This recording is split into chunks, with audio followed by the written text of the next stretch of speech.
हर साल करोड़ों लोग बप्पा को घर लाते हैं, लेकिन बहुत लोगों का ये मानना है कि अगर पूजा में कोई गलती हो जाए तो पैरानॉर्मल एक्टिविटी शुरू हो सकती है। और आपको पता है कि बहुत सारी गणपति मूर्तियां धरती से खुद निकली है और उसे किसी इंसान ने नहीं बनाया। आज हम खोलेंगे गणेश चतुर्थी के जुड़े हुए रहस्य, जिसमें स्पिरिचुअलिटी है, एनर्जी है और कहीं कहीं डरावनी कहानियां भी।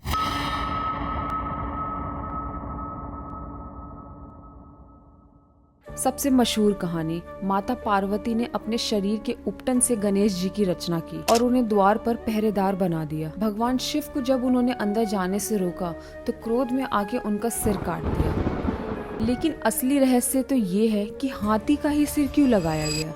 कहा जाता है सिर बदलना मतलब पुराने विचार, अहंकार और जिद का त्याग करना है। हाथी का सिर ज्ञान, शक्ति और स्मृति का प्रतीक है। कुछ रहस्यवादी ये भी मानते हैं कि ये सिर्फ घटना नहीं बल्कि एक गुप्त स्पिरिचुअल प्रक्रिया थी।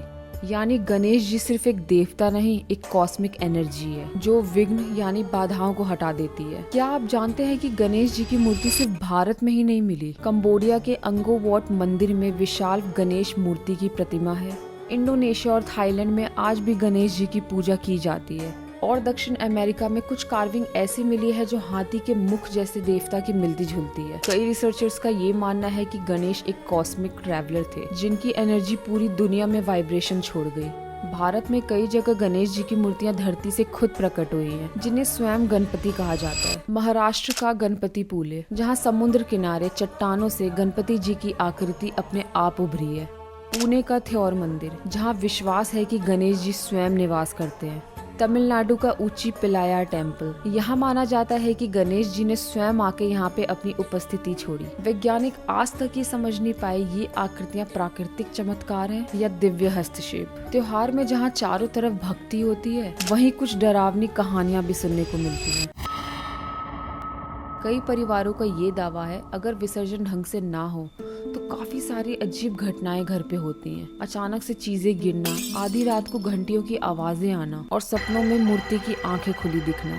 कुछ पैरानॉर्मल रिसर्चर्स मानते हैं कि मंत्र उच्चारण से हाई फ्रीक्वेंसी वाइब्रेशन पैदा होती है जिससे अनसीन एंटिटीज आकर्षित होती हैं। यानी अगर पूजा इनकम्प्लीट रही तो वही एनर्जी नेगेटिव हो सकती है। कुछ लेजेंड्स में मूषक पहले एक दानव था जिसको गणेश जी ने पराजित करके अपना वाहन बना लिया। लेकिन रहस्यवादी कहते हैं मूषक मन का सिंबल है। जैसे चूहा अंधेरे में भागता है वैसे ही हमारा अनकंट्रोल्ड माइंड। गणेश जी का उस पर बैठना मतलब अगर आप गणपति एनर्जी को इन्वोक करो तो आप अपने मन और भय पर विजय पा सकते हैं। क्या आप जानते हैं कि गणपति साधना के तंत्र में भी इस्तेमाल होता है? कई साधक मानते हैं कि रात को गणेश मंत्र करने से रहस्यमय विजन्स दिखाई देते हैं। एक अजीब रोशनी, शैडो फिगर्स या अचानक से कमरे का तापमान बदल जाना। कई अकल्ट टेक्स्ट कहते हैं कि गणेश सिर्फ विघ्न हरता नहीं, एक कॉस्मिक गेट कीपर है। हर एनर्जी, हर स्पिरिट को इन्वोक करने से पहले गणेश को पूजना पड़ता है, वरना साधना अधूरी रह जाती है।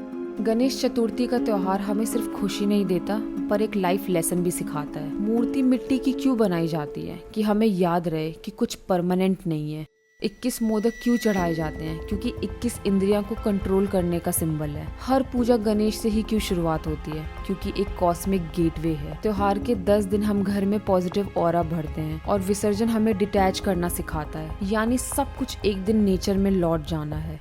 गणेश चतुर्थी रहस्यों में चाहे कितनी भी कहानियां हो, एक सच्चाई साफ है, गणेश जी सिर्फ एक देवता नहीं, एक ऊर्जा है। ऊर्जा जो हमें अहंकार से मुक्त करती है, बाधाओं को हटाती है और इनर पीस देती है। अब सवाल ये है कि क्या आपने गणेश चतुर्थी में कुछ पैरानॉर्मल एक्टिविटीज को फील किया है? अगर हाँ तो हमें कॉमेंट्स में जरूर बताएं। अगर आपको ये वीडियो पसंद आई हो तो लाइक करें, शेयर करें ताकि बप्पा की कहानी हर एक घर में पहुँच पाए।